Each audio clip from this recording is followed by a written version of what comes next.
then pushes the master for the back brace. But I rather like this because that's a spring. It's in fact part of a torsion pack from a Volkswagen. And by moving it further across and maybe doubling it up, I can put different spring pressures on the back brake. So practically that means that I'll always have full pressure on the front brake. So I won't have any issues. For example, if like you might with a swivel master, you might have it brake and lose braking front or rear. I'll always have front brakes, and then I can just progressively bring in the back brakes as I get brake feel in the car. You'll see that when you're looking at it. But really, it's just a cheap-ass solution. It might sound more clever than it is. Really, it's just because I'm too tight-fisted, didn't want to buy two masters or commercial bits. Okay, got that wrong way. And then, so while we're on the same topic, that's the diff. So that is out of an Audi Quattro all-road. And I got the Audi Quattro all-road because I rather stupidly thought that was the same pitch circle as the drive shafts I was going to use. But having bought it, I then was committed to it, even though it wasn't the same pitch circle. And then all of the guts are taken out. The spider ears are, you'll see this again on the car. They're underneath that camping pot. There's the handle from the camping pot still there.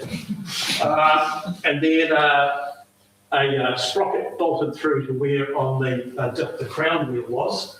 The camping pot's full of grease. It's mounted there between just two cheap bearings and plumber blocks. And those are back brakes from the motorbike. So it's an internal rear brake. In fact, when you look at the motorbike, you'll see the front calipers from the motorbike are now doing service on the back of the car. It's an open diff, so the car will willingly spin one wheel, I've discovered, but that's mostly on Brian's lawn. It's a bit more robust on the tar. Nobody's asking me questions. I'm not getting heckled. This is going good. Right. Well, the weird stuff we've got. Oh, yeah.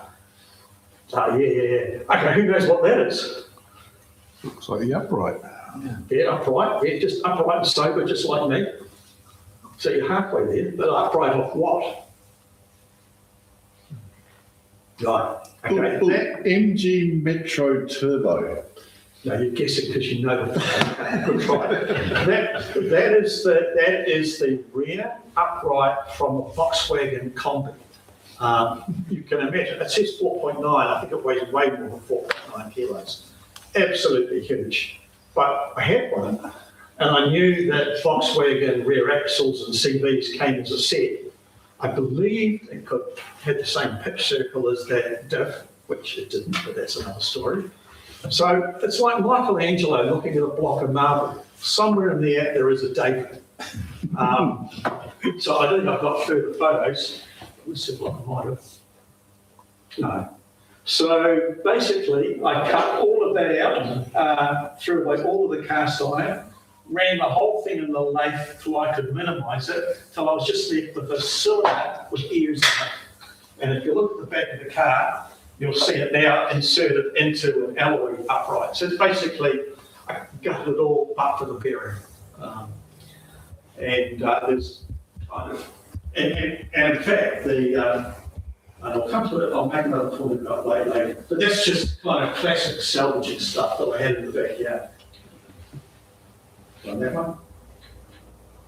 Okay, the reverser, which Brian might testify is a bit of a problem. So I don't think that starter motors going onto room gears really work out well. Brian's actually worked surprisingly well, although the car does pull backwards rather fast. So I thought I could do better, and what better way to do it than have some sort of reduction ratio and then a belt back to the rear wheel. And so what has more reduction than a worm? So as a spare part, I got the worm from a Dutton Lance and winch, hand winch.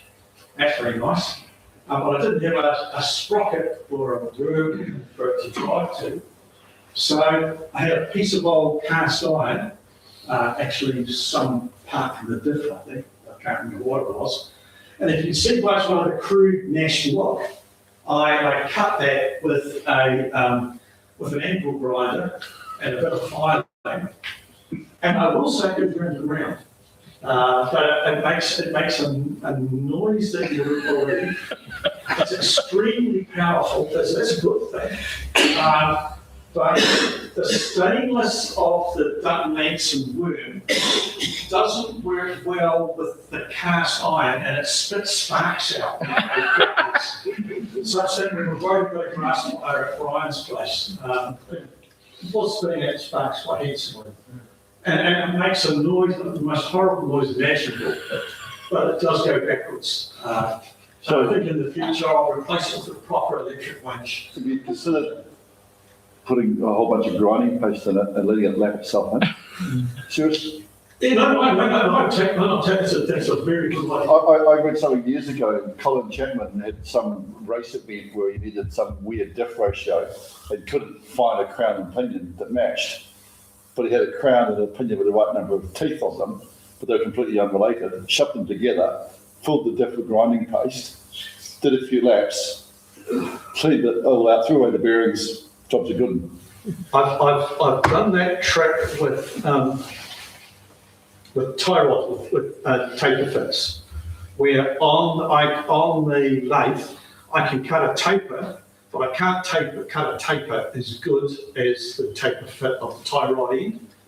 But of course, if you've got an old tie rod end, you pull that off out of its guts, you put it in the drill, then you put grinding paste over the old tie rod and just wind it in there.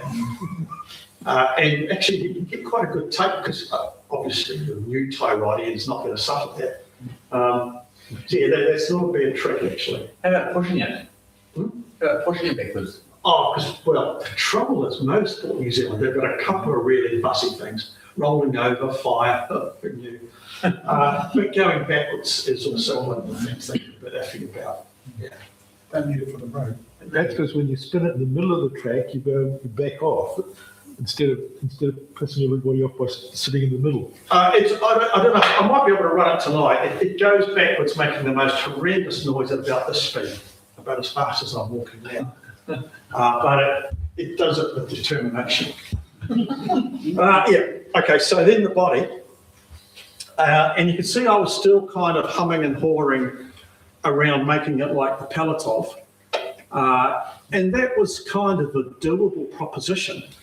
But then I realised that wouldn't fit on a garden trailer because the garden trailer would have to be wider than the outside of the wing. So I was starting to defeat myself. When I ran that through to aerodynamics, that was a very powerful downforce shape. It was producing well over 100 kilos of downforce. As you see by the wings and there's an underfloor there. There was a lot going on in that aerodynamically, but it's just, I was defeating my own purpose. And then I went through another generation of it, and you can see the Wedgie emerging there. And I'm still kind of too smart by half around what I'm doing at the front of it. But essentially I've opened it up so that now the wheels of a trailer can sit between the wheels of the Wedgie. And my idea for loading it on a trailer was all of this stuff would be removable and you could add it when you got to the event. But to be honest, it just became a pain in the ass building those things for it. And maybe I'll do it at some other day. You'll see the Wedgie has got provision to have this stuff added, but you know, maybe. And then a lot of aero, which is, now let's see if this works. Oh yeah, okay. And the first thing the aero shows you is that a wedge is a very bad shape for drag. The turbulence out the back of a wedge is just horrendous. But I don't really care if it's a high drag car. But that one just shows you now this one is showing the flow, and the Wedgie has got a flat floor and a diffuser. And that's really showing that the diffuser pumps like crazy. It's a really powerful effect. There's a little bit of air entering the sides, but even that is feeding the diffuser.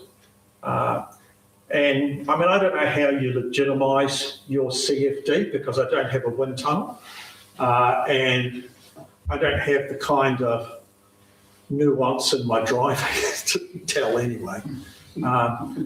But I think it kind of, even that validates, I think, a lot of the design I put in. What else have I got here? So that's just showing you some of the streamlines from it. Jesus, weird. I think you stick it in your pocket. Stick it in my pocket.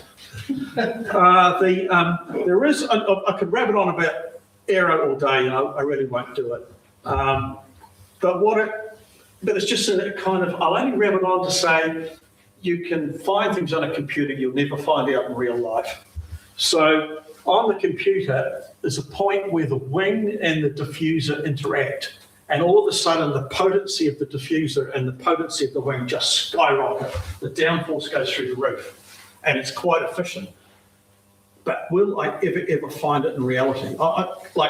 It's really, maybe there's 50 millimeters in positioning on the CFD, but in reality, would I ever know? Test? Is there even a way I could test? I just will never know. But interesting. You've seen that one. And that's underneath, so that's just showing the pressure gradients underneath. This has still got the wings on the front, so it's an earlier iteration. But you can see the amount of low pressure in around the back of the car from the diffuser. Is there anything else there? No, moving on. Right, where are we? And then building it, bendy ply. Bendy plies with fiberglass over the top, which I was introduced to by Robin. Marvellous stuff to work with, as long as you're only one-dimensional. So you see the car is mostly one-dimensional. That's a Fat Daddy-O's cake tin. And bits of the old motorbike still tacked onto it. And then and then it was built. So brace yourself for excitement. We need sound.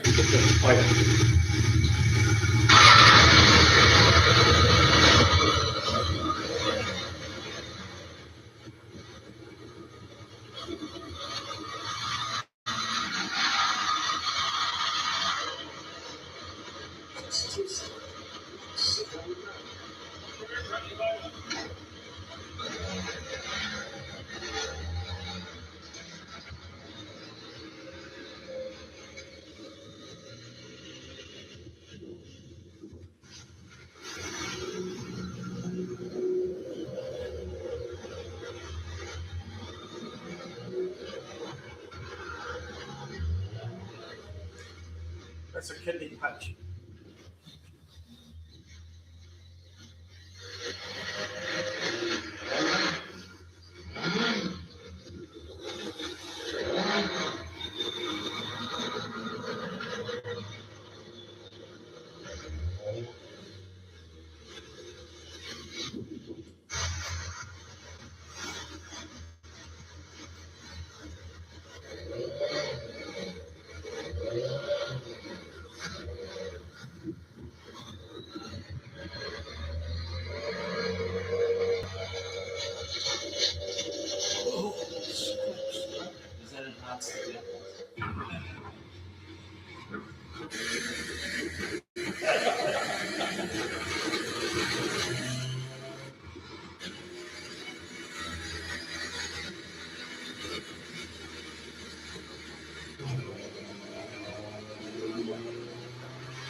So guys, if you want to have sensory overload, I'm not sure I was even thinking straight after that. And I think we've all been there when we've taken our cars for our first drive. And I know I found it a pretty overwhelming experience. There was a million of my things I was trying to keep track of, and I kept track of absolutely zero things. On reflection afterwards, it actually drove really well. The thing I had to learn was that it's motorbike controls. So it's the motorbike clutch, which is meant to be worked by your hand, but you can hear with me revving it there, I'm stomping up and down with my feet, pushing the clutch all the way to the floor, which you don't need to in a motorbike. So then I'm not cycling it right when I lift my foot off and give it accelerator. Well, why is it not moving? Well, it's not moving because actually I'm still holding clutch on. So there are a lot of things like that, but the actual operation of the car was fine. If I've got any big job ahead of me, the steering ratio is just too slow. And it would be fine just for normal driving, but if I ever had to catch it, it's not quick enough. I think the other thing is that like the Wedgies, the RS60 is a monster, but it's kind of a monster from 70k on. This thing is a monster. It's very low geared, so it's a monster off the line, and it will bite you or spin or do a million and one things just without any hesitation at all. And so I think I've got to learn a lot of driver finesse to get my head around it. And of course, there it is with it makes the nugget look big, by the way. Right, so, I haven't got anything more to say there, except I can wander over the car, and if I've got time, I can wave my hand around some bits of it, and for God's sake, ask questions. Stu, before we do that, do you mind sharing, so you have a call out, cheap and fun and fixable. Do you mind sharing with us how much you spent? No, not a problem. It's a bit boring, but I kept a running spreadsheet the whole time. Yeah.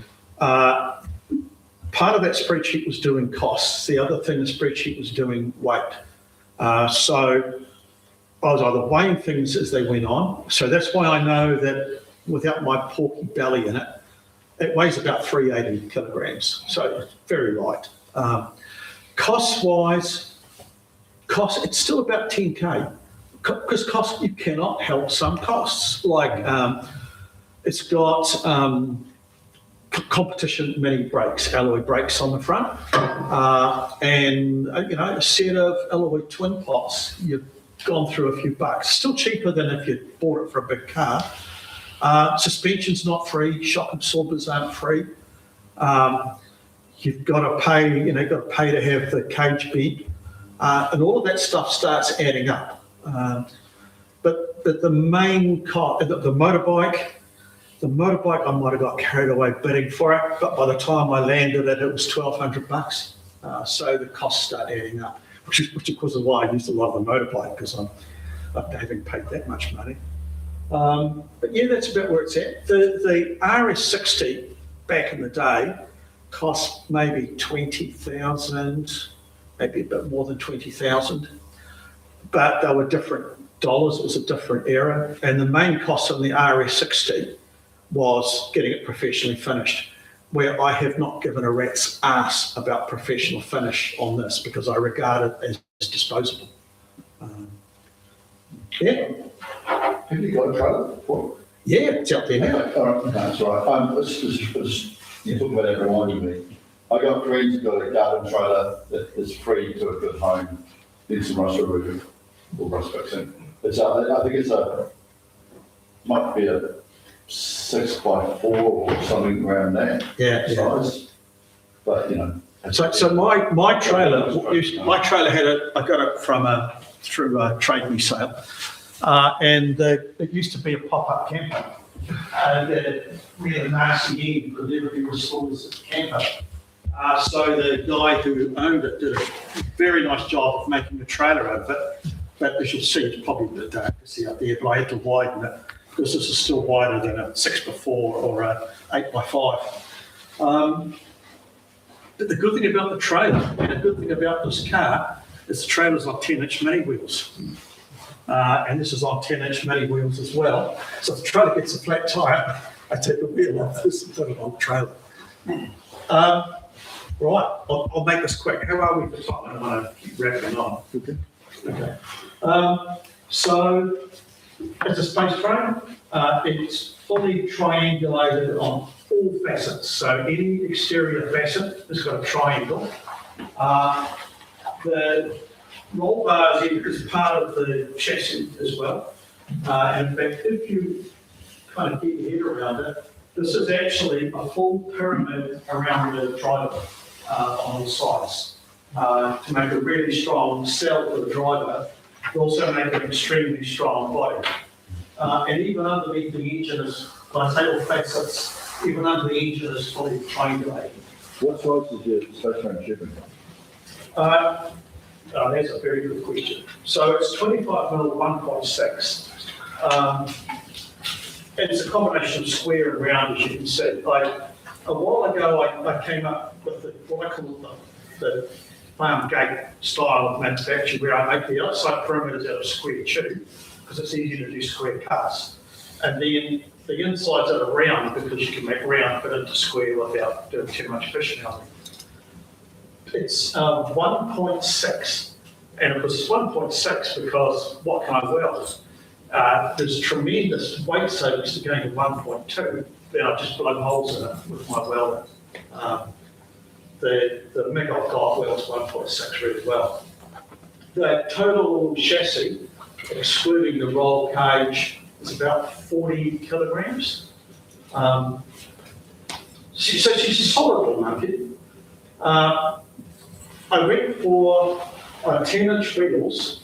So they're mini wheels. I went for mini wheels because the tyres are cheap. And not real, but also I was trying to get unsprung weight down really, really low. So the unsprung weight on each corner is about 20, slide at the back and the front. It's about maybe 21 kilos, 20 kilos. And per corner, and that's just nothing. Also, although it's yet to be proven, but with smaller wheels, you've got less rotational mass, so presumably they'll spin up faster. But obviously, there's a mini racer here. So there's a whole mini racing fraternity. If I want to go to mini racing competition wheels with 12s or 13s, there's a whole world out there. The front, I put these stickers on it because the front is a British Label special. Those are mini 10-inch wheels, as I was rabbiting on about. They are mini Metro turbo uprights. No, hang on, I'll get this right. Mini Metro turbo hubs and discs. So, and then on the inside, the upright and these parts here, the wishbones, are off an MGF. So that's just a real British land infection. And what you discover as you go through that is that the MGF is at its heart a 1959 Mini at the front. It uses all of the same parts. A Metro is just a metric Mini, and an MGF is just a Metro that they use all the parts from. So it's British land at the front, kind of Suzuki from here, and at the back it's Volkswagen Audi. The only thing I probably... So the Germans and the Brits are kept apart by the Japs. It's just like Axis power. And the only question I sometimes get is why has it got McPherson struts at the back rather than a normal wishbone? And it's got those, because you can get performance struts for no money because hot people, Japanese modifiers are always using them. And also, it meant that I don't have to have any real serious chassis members behind the struts because the struts carry the load up to the top of the space frame. And that is it. Oh, and there's a cock up on the side because I discovered I didn't fit that and I had to put an elbow pocket on, but it's good for coffee. How did you determine sort of camber caster, those sorts of things? There's a program on net called VSUSP, and So VSUS will tell you what your camper gain is, and it'll tell you where your roll centres are. But of course, the thing is, I don't really know what that means practically. I know where I can set it, and I know how the camber is working. So I just go rules of thumb. Put a truckload of camber on. So it's got a reasonable amount of camber, lots of caster. If it works, that's fine. If it doesn't work, I have to go back and figure out something else. But it seems to work. There's no science there.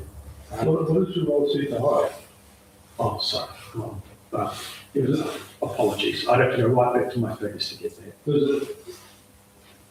Is it even or is it solid? Oh, I've forgotten that too. Sorry. I just don't have an answer to that. I've got I'd have to look it up.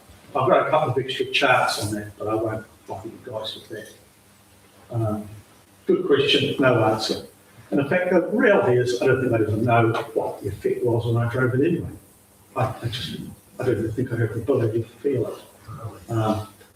The aero though, just by the by, even on this stripped down model, it's still about at 100 kilometres an hour, theoretically its downforce is about 60 kilograms, which even if you halve it, it still produces downforce. In fact, I can feel when I'm pulling on trailer, I can feel the wing starting to change the balance on the drawbar of the trailer.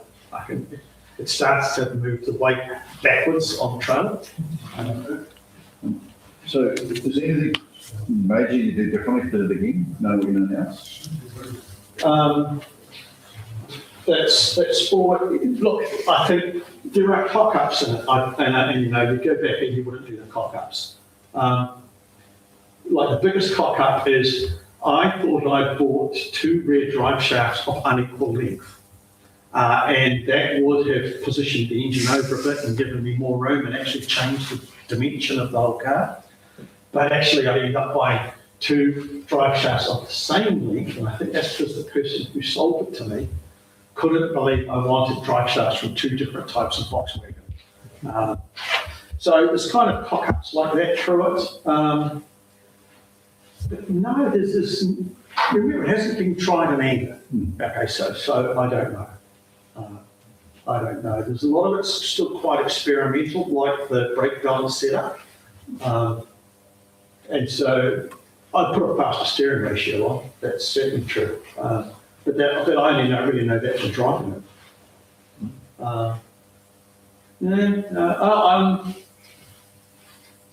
I think if I had done anything different, because it's baked in now, it uses the standard motorbike headers and muff collector and muffler. I think I would have put a different one on so I could lower the engine. But that's maybe something I'll do. Impressive. Oh, there's one more thing on that. Let's see if I can get this going. Because it's a car that comes with its own theme song. What comes from behind surprise every time and fills the giver with joy. A crack attack that will floss but black. Everyone loves it. It gives you a legend. Memories were with Indian burger cornhole. When you pull your piece down, covered with brown. Everyone loves a wedgie, a wedgie. It brings such wonderful joy. A wedgie. It's good for the little boy. A wedgie. It brings such wonderful joy. A wedgie. It's good for the little boy.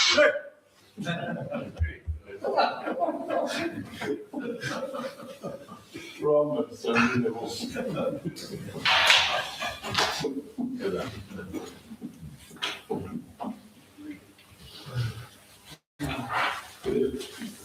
deserves a round of applause.